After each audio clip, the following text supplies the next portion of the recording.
if you want to stay alive, here are my top 10 rules for survival.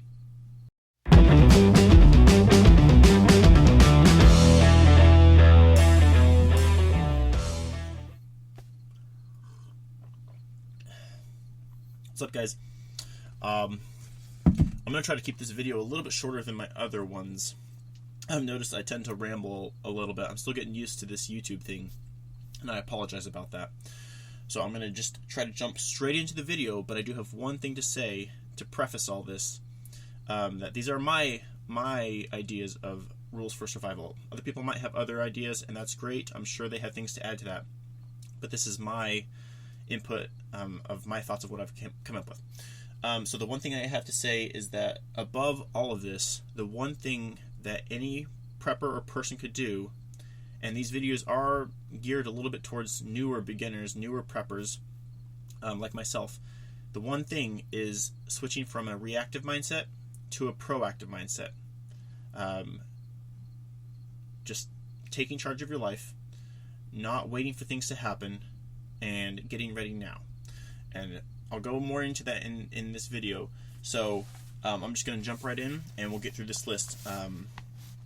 Again, some of the stuff is going to be common sense. I'm sure many of you have thought of these things and keep these things in mind, but this is the top 10 list of rules for survival in an SHTF situation or grid down or whatever it might be. So, number 1, be prepared. That sounds silly for us preppers, but again, I'm gearing this video towards newer preppers, people who maybe even haven't started, who are looking into it, who are realizing that the store could just be out of food, and or toilet paper, or whatever it might be. With everything that's going on around us, people are realizing and waking up to the fact that you can't just rely on things to be there when you expect them to be. I did some stats research. Over 51% of Americans have no savings. Like, they live in paycheck to paycheck. If something were to happen, they'd be screwed. That's over 170 million people. And that makes a big impact. One of my goals with this channel is I would like to start lowering that number, getting more people to think about preparing, to think about taking charge of their own lives, of their own finances, of their food, of their families, of their houses. Just getting in that mindset of you're in charge, you control what happens to you. Okay, so that's one of my goals. Another stat is 12.3% of Americans are under the poverty line. It's around 40 million people. I couldn't find an exact stat on this, but somewhere around 4 to 9 million or 10 to 20, I'm not sure, million people consider themselves to be preppers. Now, I would say that probably most of those people aren't like the people you see on YouTube who are serious about this. That's probably people who have thought about something just beyond the smoke detector and maybe have like a month's supply of food or something, you know. They have a fire extinguisher in their house. So that's the first one, is just be prepared. That goes without saying. So number 2, have a plan. So part of being prepared is thinking about what could happen and then taking action to try to mitigate that, to lessen the impact or to remove the impact. There's something that I like to use. It's called the focusing question. What is the one thing I can do such that by doing it will make everything else either easier or unnecessary? And you could apply that to this too. What is the one thing I could do such that by doing it will lessen or completely remove the impact of whatever possible scenario could happen that you think is most likely for yourself? And this is where some assessment tools could come in handy. Being able to assess your own life and your family and your house and your preps and everything else to see where you're at. What do you need to work on first? A couple years ago, when I really started taking this seriously, I was sitting up late one night and I could not stop thinking about how if something were to happen right then or the next day, would I be ready? And I came to the harsh realization that no, I would not be ready. And I said, okay, so where am I not ready? How am I not ready? What do I need to do right now so I can survive 3 days, at least 3 days, right? Like, what can I even survive 3 days? Food, shelter, water. Like, those are my three main. My family and I survive for 3 days on those? No. What was the weakest area? Water. So what did I do? I jumped off my couch. I drove to Walmart and I bought like 3 or 4 large packs of water bottles, plastic water bottles. Now again, that's nothing in the long term, but just to be able to survive 3 days beyond what I currently was at was a big switch, and it was a mental switch for me. That was the changing moment for me. And then I did the same thing. Well, what's the next thing? It's food. Well, I figured I could probably get at least a few weeks down the road of food. We were usually pretty good at grocery shopping. We'd grocery shop for a month and live off of that. But I was like, but if I want to get a little bit further down the road, I need these items. And then shelter. If we had to bunker in our apartment at the time, how would I do that? Would I be able to? Would I be able to keep my family safe? So those are just the mindsets. Be able to assess, have a plan, know how you're going to move forward on this. Assess in your own life. You know, for many people, they don't think about this, but job loss is one of the biggest things that they need to prepare for. Are you ready if you lose your job and you can't find something for the next 3 or 4, 5 months, 6 months, a year? You know, what do you do? Financially. Finances are a big part of this prepping dream. Sorry, I'm rambling. I'm going to get on with this list. So 2 is have a plan. 3, stay flexible. You don't know what's going to happen. You have to stay flexible. It's one thing to decide that you're ready, to see the potential possibilities of what could happen to your family, to prepare for them, and then think that you're good to go, that you're golden. No, something completely else could happen. One of those things that you do expect to happen could set off a chain reaction for a whole bunch of other things that you had no clue could happen.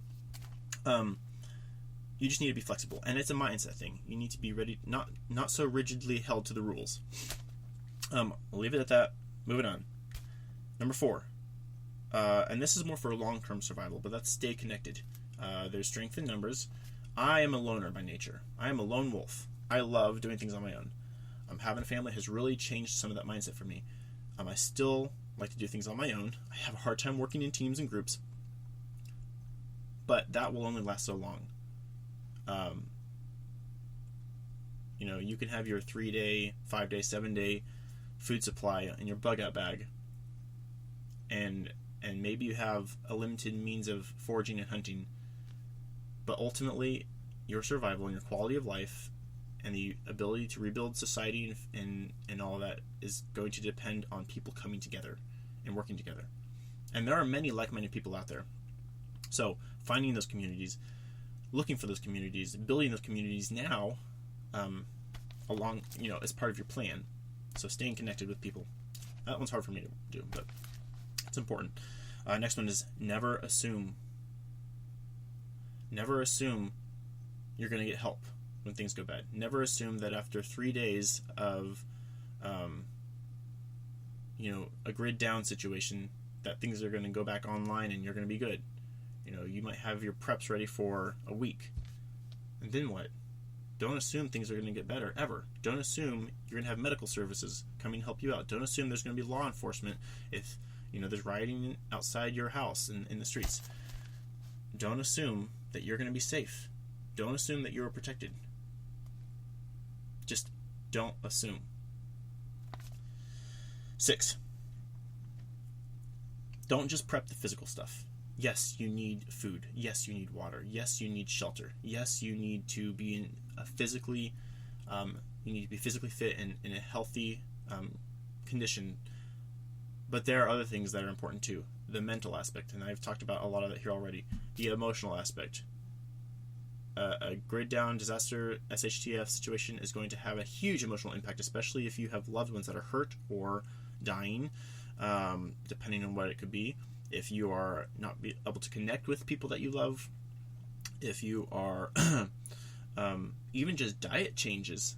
I just went on a diet recently to try to get my health a little bit more under control, and in those first few days, you got your hormone changes and chemical changes in the body just because of a food change, a diet lifestyle change, and you feel emotional stuff come up, and that could easily happen if you switch from your normal food to your prep food, and that's actually the next item on the list. I'll get to in a second, but don't just prep the physical stuff. So mental, emotional, the spiritual stuff. Why are you doing this?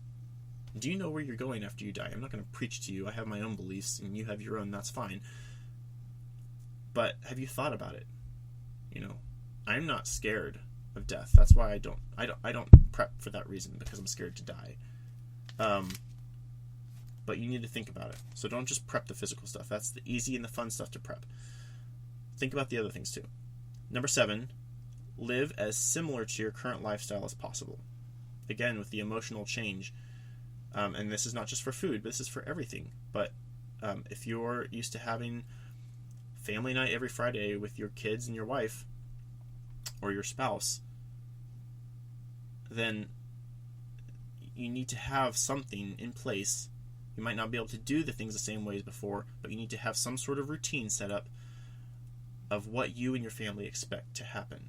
As much as possible, obviously. Survival is the number one key here. But part of survival is your mental and your emotional state. So your routines, your food supplies, and it's important to live as close to your similar lifestyle because of the shock value that can happen when you switch into survival mode. So you're not going to have all the same comforts maybe, but if you can implement some of those things, some things from your current lifestyle into a prep lifestyle, I guess, then that will be really important. All right, I've got 3 left here. So number 8 is organization will save lives. The more organized you are with all of this, the faster you'll be able to bug out, the quicker you'll be able to get wherever you're going, the more food you'll be able to store, you'll be able to find things quicker, you won't be fumbling around. This goes along with your plan. So plan for organization and have an organization plan. Know how you're storing everything. Know where you're keeping everything. Label everything. Keep it in its own spot and container, and have a system to it. And there's many videos out there, and you don't have to follow any one person's system. Have your own system. That's fine.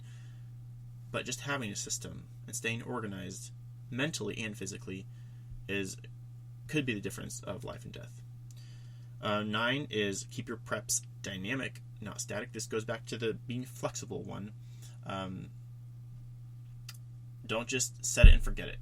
Don't just have the plan and then that's the plan. You don't need to ever change it and you're done. Move on. Think about other stuff. Constantly be rotating your preps. Constantly be reviewing, seeing if there's newer versions or better versions, or improving something, adding backups and redundancies. Keep your preps dynamic and changing as necessary. Don't just do it to do it. But this one I'm working on as well. It's easy to just get a bunch of stuff and then set it and let it go, and then you don't think about it. That's not a good thing. So, and then the last one here kind of goes along with that too, is just test. Use your stuff. Take it out in the field. Test out your bug out bag. If you once you have a plan for bunkering in your house or your apartment, wherever you live, run that scenario with your family. Run a scenario, any scenario. There's many, but run something. At the minimum, do fire drills. We live in Tornado Alley, so we do tornado drills with our family all summer long during the tornado months, once a month at least. Just test your stuff out. Know how to use it. Know where it is. Practice. And you'll be so much better off. So these are my top 10 rules. One more time, that's be prepared, have a plan, stay flexible, stay connected, never assume, don't just prep the physical stuff, live as similar to your current lifestyle as possible, organization will save lives, keep your preps dynamic, and test. So I hope that was good for hopefully some of you. I know those are things that I need to remember. There's some there I'm still working on, and that's okay. But just keep those in mind. Keep working on your preps. If you're just starting out, do what I did. If something happened right now, could you survive for 3 days on your food and water, current food and water supplies, and the shelter that you have? So, and if not, what's the next step? And go figure that out and do that now. Okay? It doesn't have to take a lot of money. If you're creative, maybe no money at all. So, that's all I have for today. I tried to keep it a little shorter. It looks like we're still running around 15 minutes, 16 minutes, but anyway, that's all I got, and I'll see you next time. Stay safe.